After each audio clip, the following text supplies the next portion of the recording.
Talking about Liu Xiang, who actually was your arch rival in the past, of course, of the track, he also is a good friend of yours. And his retirement, did that come as a surprise to you?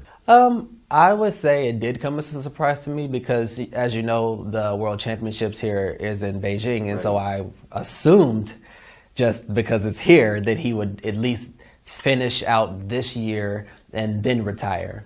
But obviously he retired early, and so obviously he has there's a method to his madness. There's a reason why he decided to not go forward. Maybe it's because he wanted to start a life and live a life with, I heard he got married recently, and so maybe he wants to settle down and, you know, start a life, and I respect that. You know, he's China's best athlete ever, and he's the Chinese hero. I understand you will see Liu Xiang later on. What are you going to talk to him about? I'm going to say congratulations for the marriage, because I didn't get to see him for that.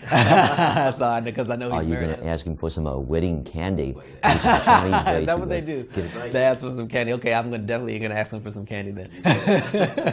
Whereas after your London success and also your injury happened, everything, the stage of the men's 110-meter hurdles has been very, very murky.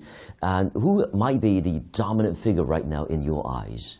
Well, in the hurdles, it's always murky, if you ask me, because in the hurdles, there's 10 barriers, and whoever clears those 10 barriers flawlessly is the winner.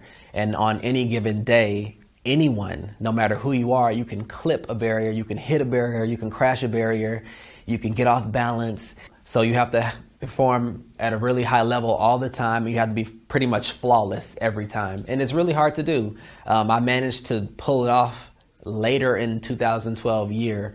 But I mean, if you look at who's running fast now, you have the Jamaican who's running under 13 now. You have the French who's running under 13 now. You have 4 Americans that can run under 13 now. Steven, you never know. He could probably run under 13, the Chinese hurdler. So you never know who's running under 13. But I feel like the hurdles is probably one of the most marquee events right now and one of the most exciting events right now because so many people are running fast. You never know. That's why we're always saving this event for the last. Aries, it's great to have you here and wish you all the best down the line, and so happy to have you here. Thank you. I love coming to Shanghai.